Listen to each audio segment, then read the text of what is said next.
Ikinabahala ng ilang senador ang epekto ng pagtapyas sa 2026 budget para sa programang Tupad na pinakikinabangan umano ng 1 milyong walang trabaho, underemployed o biktima ng kalamidad. Nakatutok si Ian Cruz.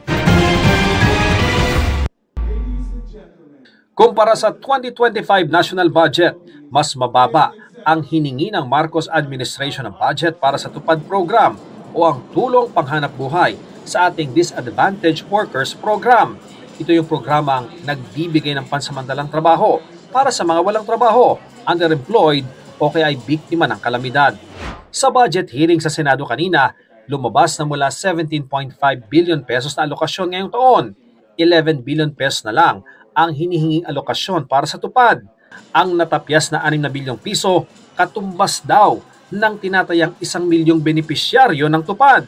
To keep it simple, merong 4.2 million ang nakuha ng Tupad in 2024. Mababawasan 1/3. No? So almost 1 million more or less. No? So meron ba itong overall impact to our employment situation? Definitely, may domino effect ho yun. Not only in terms of the number, but in terms of the quality of intervention for our people who need us the most in times of emergencies and calamities. At pag sila po ay nawalang ng trabaho, meron ho kaagad nasasalo sa kanila at isa ho doon yung Tupad. Nababahala ang mga senador dahil kalahati pa naman ng mga Tupad beneficiaries ay mula sa mga lugar na nasalanta ng kalamidad. Noong nakaraan, may mga pumupuna sa Tupad program dahil nagagamit daw sa politika. Una nga ni Senador Rodante Marcoleta, may politika at hindi pantay ang pamamahagi ng Tupad gaya ng mga pinadaraan sa kanilang mga mambabatas.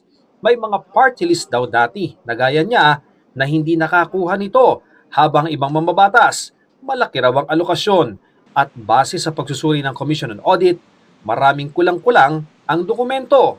The propriety and or validity of the financial assistance granted to the beneficiaries could not be ascertained in NCR, CIR, Regions 1, 2, 4A, 4B, Region 8, and Region 9 due to excessive payments or availments of 477 beneficiaries amounting to 2.5 million, and most of these are incomplete and deficient documents.